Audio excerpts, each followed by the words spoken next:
அவங்க நீண்ட நேரத்துக்கு இப்படி வீல் சேரில் இருக்கலாது. குறைஞ்ச ஒரு 2 ஹவர் 3 மணி நேரம் தான் இருக்கலாம். அது ஒன்று. மற்றது அவங்க போக்குவரத்து பிரச்சனை. இப்போ எங்கேயும் போகிறோன்னு சொன்னால் தனி வாகனம் தான். அப்படியும் ஒரு ஆட்டோவில் போனால் தனியாக தான் போகலாம். அவங்க போகிறோம்னா அப்படியே அவங்களோட வாகனக்குரிய சக்கர நாற்காலி கொண்டு போனால் தான் அவங்க என்னென்னாலும் செஞ்சு வரலாம். அப்படி பல பிரச்சனைகள் இருக்குது. அதுலேயும் முதலாவது மையமாக இப்போ படுக்கப்புண் பிரச்சனை மட்டும் இங்கே ஒரு 4 பேருக்கு எனக்கு இப்போ தெரியும். அவங்க விவரங்கள்லாம் ஒரு 4 பேர் ஆகலாம். அவங்களுக்கு கொஞ்சம் படுக்கப்புண் வந்து பெரிதாகிட்டு அவங்களுக்கு இனி அந்த அந்த அந்த காயத்தெல்லாம் அவங்க சுகப்படுத்துகிற கட்டத்தை தாண்டிட்டாங்க. இனி அவங்களுக்கு அது ஒன்றும் செஞ்சு விடலை. இனி அவங்களுக்கு அந்த மருந்து கொஞ்சம் காலத்துக்குரிய மாதிரி மருந்து கைகள் நிறைய செலவாகும். அவங்களுக்கு அடுத்த 20,000 ரூபாண்டாலும் தேவைப்படும். மருத்துவ செலவுக்கு மட்டும் ஒரு விலைவாதி அந்த மருந்துகள் தான் பாவிக்கிறவங்க கூடுதலாக. அதனால் அந்த மருந்து பிரச்சனைகள் அவங்களுக்கு கூடுதலாக இருக்குது. வடக்கில் இந்த உதவிகளை கொஞ்சம் நிறைய பேர் அங்கே இந்த இப்படி போரால் பாதிக்கப்பட்டுன்னு சொன்னோன்னே எல்லாரும் மையப்படுத்துகிறாங்க வடக்கை தான். இப்படி கிழக்கு பெருசாக அங்கே கிழக்கு எந்த உதவியும் கிடைக்கிது இல்லை. இப்போ ஏதாச்சும் இருந்தாலும் வடக்கு தான் பாதிக்கப்பட்டு வடக்கு தான் பாதிக்கப்பட்டு வடக்குக்கு தான் சகல உதவிகளும் போய்க்கணும். கிழக்குக்கு கிடைக்கிற உதவி கிடைக்குதான் குறைவு.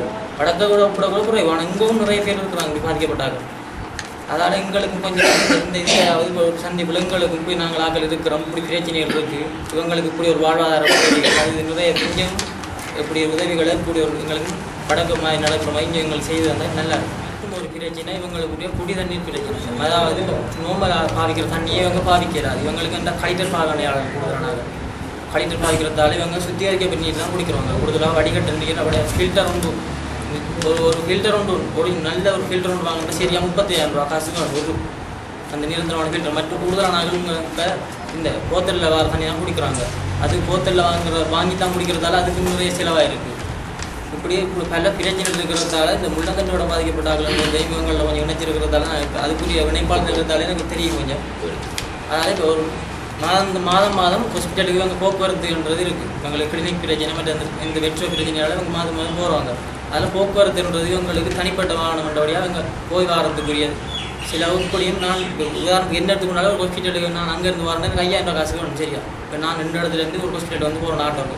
சொந்த ஆட்டோ இல்லைன்றபடியாக அப்படி நிறைய பிரச்சனை சகல இருக்குது. இதெல்லாம் இந்த கூடுதலான வெயிட் ஷோ போடுறதுக்கே காரணம். அந்த பாவம் ஒழுங்கான பராமரிப்பு இல்லை. இங்கே ஒரு 3 பேர் ஆக்கள் என்னை விட மோசமாக இருக்கிறாங்க. அப்படி பிறக்கிற சர்வாய்க்கு வந்துட்டாங்க. அவங்க வந்து மெரி பண்ணுறதால அவங்களோட பிள்ளைகள் அவங்களாம் ரொம்ப கஷ்டப்படுறாங்க. அதால் அவங்களுக்கு அந்த வாழ்வாதார உதவி கேட்டு அந்த கடிதம் இப்படி எல்லாருக்கும் சொந்தவங்க. அதால் அந்த உதவிகள் இவங்களால் ஒன்றும் செஞ்சு கொள்ளலாம். இவங்கள்ட்ட இது கூட இருந்தாலும் அவங்களுக்கு வாழ்வாதார உதவிகளை எடுத்து கொடுக்க வேண்டாம். அந்த அப்படி உதவிக்கு யாரும் இணங்கி அவங்கள நான் செய்யணும் முன் வந்தால் எனக்கு சந்தோஷமாக இருப்பாங்க.